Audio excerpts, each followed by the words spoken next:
Upah minimum Kota Denpasar yang besarannya saat ini mencapai Rp3,5 juta diharapkan bisa dikaji ulang. Menurut para pekerja, khusus untuk Kota Denpasar, UMK idealnya 4 hingga 5 juta rupiah yang disesuaikan dengan tingginya harga kebutuhan dasar masyarakat. Sementara itu, pemerintah Kota Denpasar mengklaim jumlah pengangguran di Kota Denpasar tahun ini mengalami penurunan pada angka 1,41%.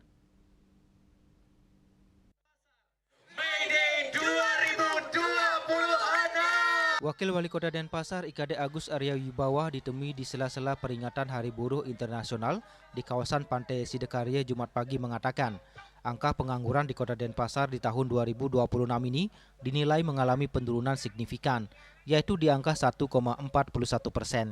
Pemerintah Kota Denpasar juga tetap melakukan antisipasi di tengah gejolak ekonomi dunia akibat kondisi keamanan dampak dari konflik di Timur Tengah. Antisipasi tersebut menurut Wawali yaitu dengan memperbanyak membuat kegiatan job fair melalui Dinas Ketenagakerjaan. Karena menurut Wawali kegiatan job fair dinilai berdampak besar untuk mengurangi angka pengangguran di Kota Denpasar. Angka pengangguran kita turun ya 1,8%, 1,41 ya, itu sudah cukup rendah sekali. Kemudian kita tidak berhenti sampai di sana saja, karena kita melihat juga situasi global sudah mulai agak terguncang karena adanya perang di Timur Tengah ini. Kita sudah antisipasi dari awal, kita sudah tugaskan Bukadis Naker kita untuk semakin banyak membuat kegiatan-kegiatan job fair itu. Kalau tahun lalu kita laksanakan 2 kali ya, dua kali. Nanti kita akan lihat di perkembangan di perubahan ini, anggaran perubahan, apakah kita akan adakan job fair kembali. Sementara itu, Kepala Dinas Tenaga Kerja dan Sertifikasi Kompetensi Kota Denpasar, I Gusti Ayu Ngurah Raini menyampaikan, pemerintah Kota Denpasar saat ini juga telah memiliki program untuk pekerja penerima upah dan pekerja bukan penerima upah. Pihaknya juga akan memastikan pemerintah akan selalu hadir bagi pekerja terutama dalam pemenuhan jaminan sosial ketenagakerjaan. Untuk itu Ayu Raini berharap bagi masyarakat untuk sadar menjaminkan dirinya melalui program-program yang sudah disinergikan dengan BPJS Ketenagakerjaan. Selain itu Dinas Ketenagakerjaan Denpasar juga terus memberikan pendampingan kepada perusahaan-perusahaan yang menjaga hubungan harmonis dengan pekerja.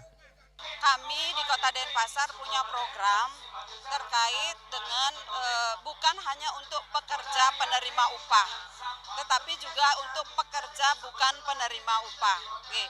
Kami harus memastikan pemerintah hadir untuk jaminan sosial ketenagakerjaan para pekerja di seluruh penerima upah maupun bukan penerima upah, termasuk pekerja rentan.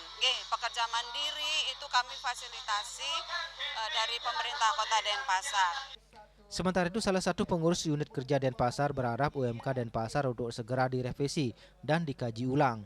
Pasalnya di tengah kondisi ekonomi yang berdampak terhadap kenaikan berbagai kebutuhan pokok, UMK Kota Denpasar semestinya dapat dikaji di angka 4,5 hingga 5 juta rupiah. UMK Denpasar itu dengan kondisi ekonomi seperti ini menurut saya sendiri kurang layak, di mana ekonomi sekarang semua peningkatan dari segi ekonomi belum mengcover semua dari UMK itu sendiri. Mungkin mudah-mudahan pemerintah Denpasar bisa mengkaji ulang dari UMK itu sendiri. Mungkin dari persentase pemerintah sudah tahu persentase dari mana hitungannya, dari segi pengupahannya, mungkin dari nominal mungkin 4,5 atau 5 juta ke atas. Lebih lanjut, para buruh berharap sinergitas antara perusahaan dan pekerja di Denpasar terus terjalin dengan baik. Melalui asosiasi serikat pekerja yang sudah dibentuk saat ini, diharapkan akan mampu memperjuangkan hak-hak dasar para pekerja di Denpasar, khususnya di sektor pariwisata. Hari Wiratmaja dan Indrawan, Bali TV.